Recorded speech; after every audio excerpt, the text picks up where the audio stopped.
¿Qué tal, seguidores de Entre Casual Retro? Adrián Andrade, aquí estamos de regreso justo a la mitad de la tercera temporada.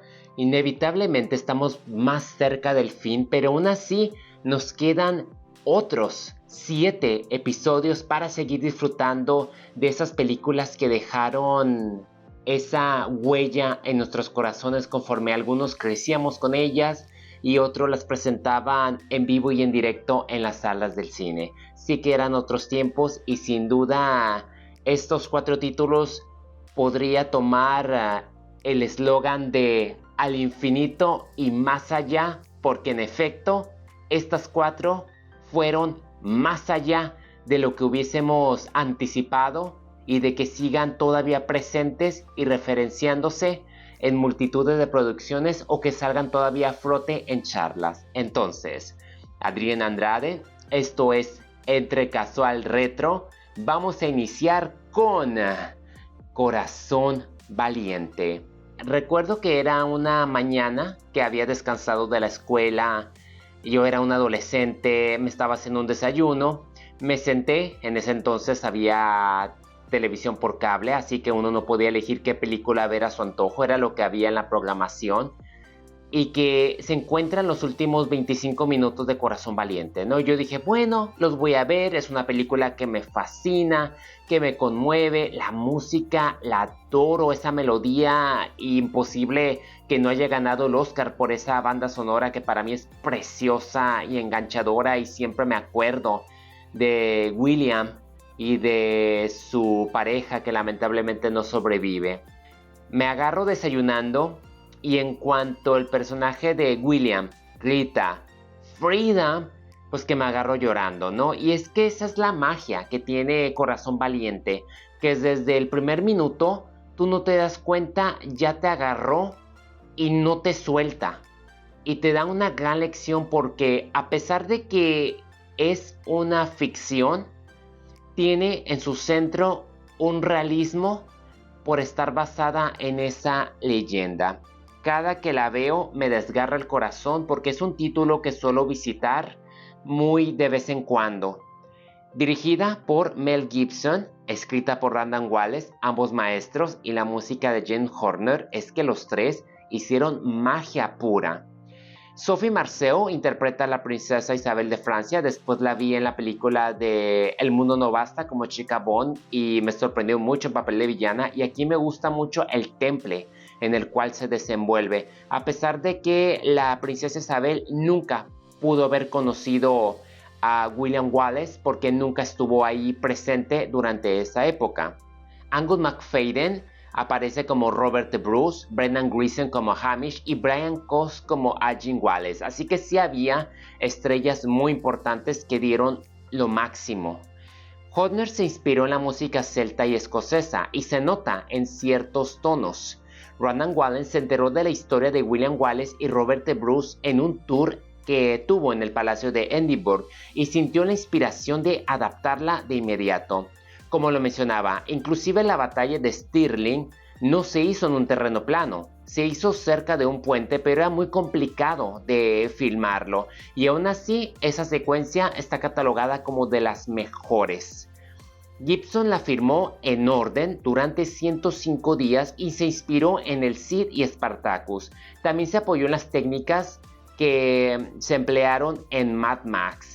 1600 extras fueron los que se usaron y la mayoría eran soldados de verdad y eran un poco rebeldes porque no acataban las órdenes de Gibson. No planeaba protagonizarla, pero el estudio le solicitó como decir, ok, tú la diriges pero tú la actúas. No se leyeron los diálogos en las audiciones, en lugar Gibson se sentó con cada uno de los actores y platicaban de la película, y así fue como él empezó a insertarlos. Nominada a 10 premios de la Academia y ganadora de Mejor Película, Director, Fotografía, Edición de Sonido y Maquillaje. 5 Óscares bien merecidos. Taquilla global de 210 millones, de un presupuesto de 72 millones. Está bien, no fue el exitazo que se esperaba, pero aún así dejó su huella porque es imposible no olvidarnos del discurso. Se decía que la pintura era muy inestable, incluso cuando Mel Gibson graba ese discurso, no lo había, y el estudio le pidió porque se sentía como que faltaba algo, y el caballo no le ayudaba ese día porque cada vez que Gibson hablaba fuerte el caballo se asustaba y se hacía para atrás, lo cual ayudó a que metiera esa intensidad cuando él empieza a conversarlo. Y ahora me doy cuenta, Gibson entrega una actuación poderosa. Tenemos la iglesia, tenemos a Inglaterra, descubrimos cosas horribles, sientes un remolino de emociones desde que inicia hasta que termina y no sabes de dónde vino hasta que termina y dices wow. Y la verdad es que wow. Nos vamos a otro también que desgarra porque sí duele y me gusta mucho y me doy cuenta que no le dan tanto crédito como deberían. Apolo 13. Seguimos en el año del 95 y está basada en hechos reales, y lo menciono en el aspecto de que teniendo gravedad, interestelar y el marciano, pues nadie suele recurrir a Ron Howard y a Tom Hanks y compañía, que lanzaron un gran éxito, que su historia sobresale porque no había CGI tan avanzado y Howard filmó todo estando con algunas máquinas que la NASA le prestó, lo cual produjo que algunos actores no se sintiesen del todo bien, pero les ayudó mucho a esa experiencia. Y la calidad técnica, como el suspenso en su narrativa, es, como lo digo, literalmente te deja sin respirar. Bill Paxton interpreta a Fred Hayes, quien era un piloto, Kevin Bacon como un piloto suplente, Gary Sinise como un piloto principal, Ed Harris como director de vuelo, y me encanta la actuación. Cada uno, incluyendo Tom Hanks, quien interpreta al comandante Jim Lovell, con quien también hizo una aparición y se dan la mano, fueron actuaciones muy poderosas y fue una dirección maestra. Como lo menciono, está inspirada en el viaje del Apolo 13 en 1969. Especialmente en el libro que escribió Lowell. Los derechos se compraron, incluso se empezaron a filmar antes de haberse publicado. Y la música de James Horner también como que a uno nos conmueve. Tom Hanks recibió una tercera nominación por su actuación, 9 premios de la Academia entre sus nominaciones y solamente ganó edición y sonido. Merecía más, pero se encontraba compitiendo con Corazón Valiente, así que estaba muy reñida. Entre algunos datos curiosos es que el verdadero comandante Jim Lovell, como lo menciono, aparece en la película interpretando al capitán del USS Iwo Jima, el barco que rescata a los astronautas en el acto final. Brad Pitt rechazó la oferta de interpretar a este comandante y en su lugar mejor se fue a Seven. El verdadero cometa Vomit, aunque los actores soportaron bien la gravedad cero, el equipo de camarógrafos no tuvo la misma suerte y varios terminaron enfermos durante el rodaje. Ese cometa Vomit era como en referencia como una especie de broma, pero era un segmento que la NASA les prestó donde se hacían los entrenamientos para simular la gravedad cero. Para algunas tomas donde se observa la Tierra de la ventanilla, el equipo usó fotografías reales tomadas durante la misión del Apolo 8. La taquilla global fue de 355.2 millones de un presupuesto de 52 millones. Ok, Houston, hemos tenido un problema aquí. Esa era la línea original y después se cambió a Houston. Tenemos un problema, lo cual culturalmente sigue siendo épica y no ha pasado de moda en lo absoluto. Apolo 13, volverla a ver me ha resultado en un placer, en un gusto.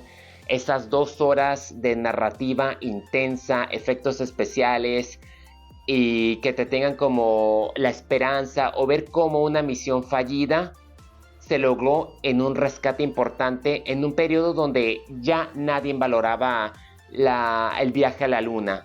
Y gracias a ellos se dio un poco la importancia de lo que es viajar al espacio. Sigue una animación también que me trae muchos recuerdos y es Toy Story. Me cuesta trabajo creer que han pasado 31 años desde que la vi, y la vi estando en Mexicali. Formaba parte de un grupo, creo que de los Conquistadores. Íbamos a dar una marcha al día siguiente y nos fuimos antes.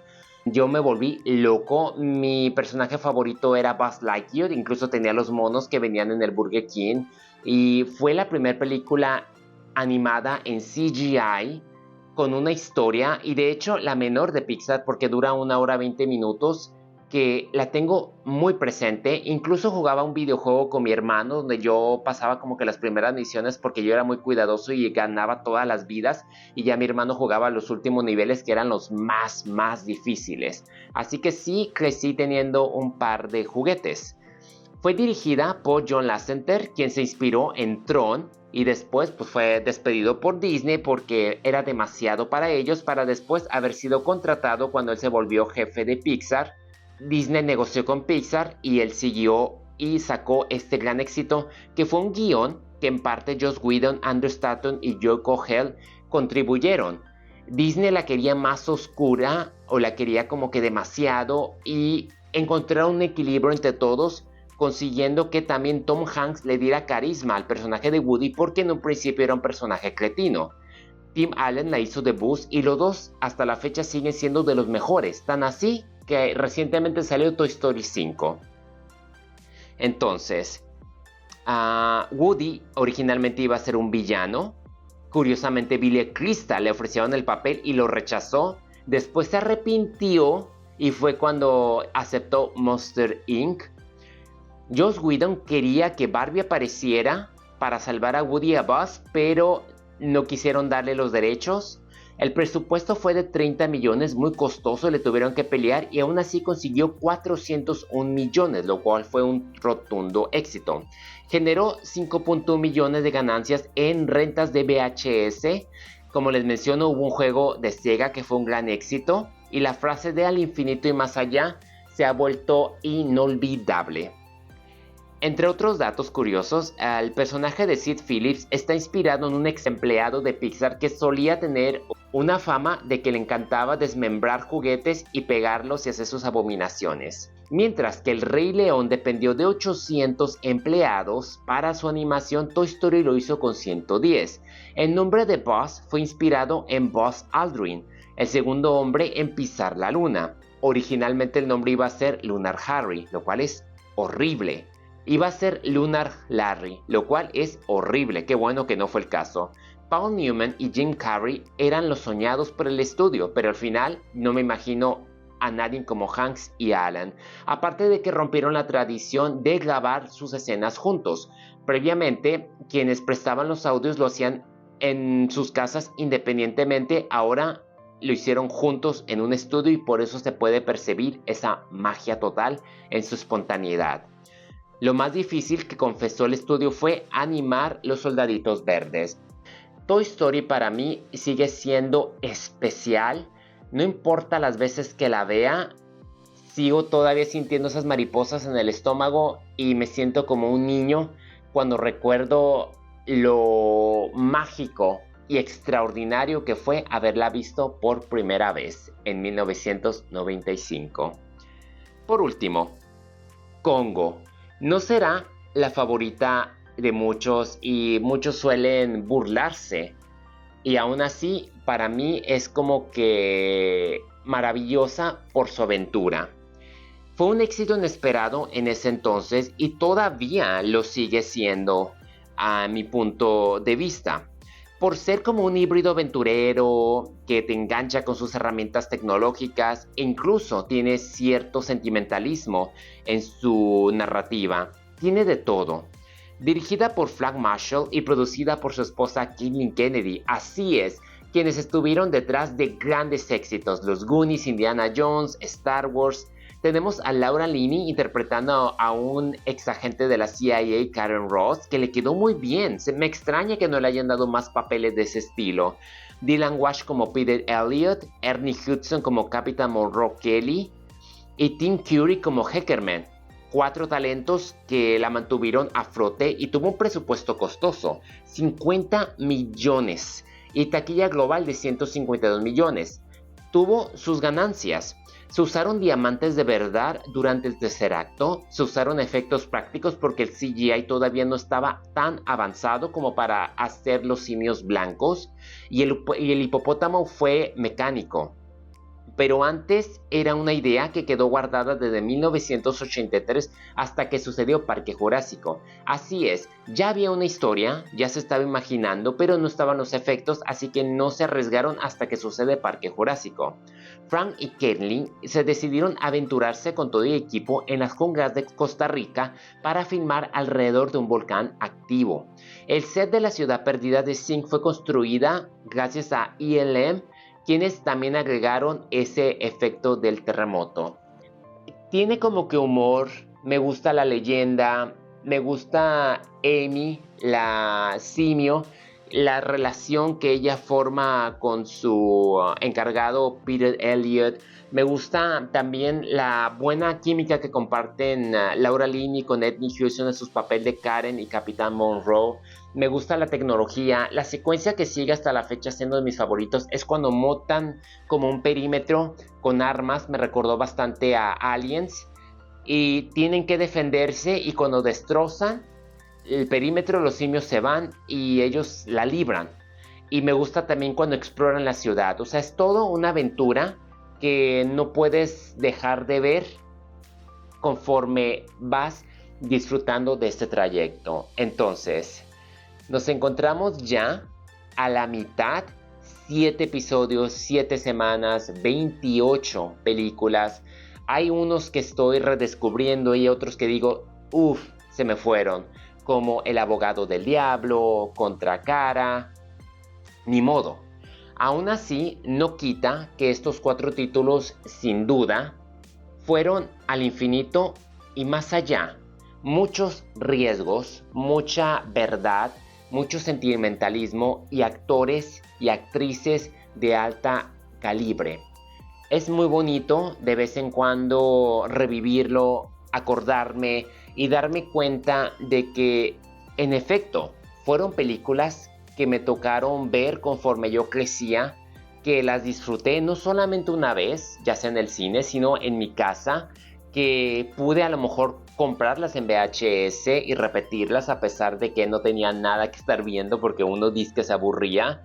Como quisiera tener como que esa ventaja que tenía en esos años que no teníamos plataforma de streaming, así que no tenía que estar preocupando por los estrenos cada fin de semana, entonces podía revivir estos adorables éxitos. Entonces estos son 4 títulos que pueden encontrar en las plataformas de streaming, cuestión de que le busquen o que tengan que rentarlas porque algunas no lo están y me cuesta trabajo decir cómo es que no lo están, pero a la vez entiendo, son obras de los 90 que merecen tener este prestigio y merecen seguir conservándose y promoviéndolas y merecen seguir generando ingresos para los talentos que estuvieron detrás de aquellas y tomando en cuenta todo lo que se ocupó, la mano de obra. Ya no es como hoy en día que se quieren apoyar en la inteligencia artificial. Ahí sí les costaba bastante diseñar, pintar, todo tenía un gran precio. Al final lo valió porque cada minuto de estas películas son oro puro. Gracias por haberme acompañado a Entre Casual Retro, tercera temporada. Espero tengan un excelente inicio de semana y nos estamos viendo el siguiente domingo para seguir disfrutando de estas joyas de la década de los 90.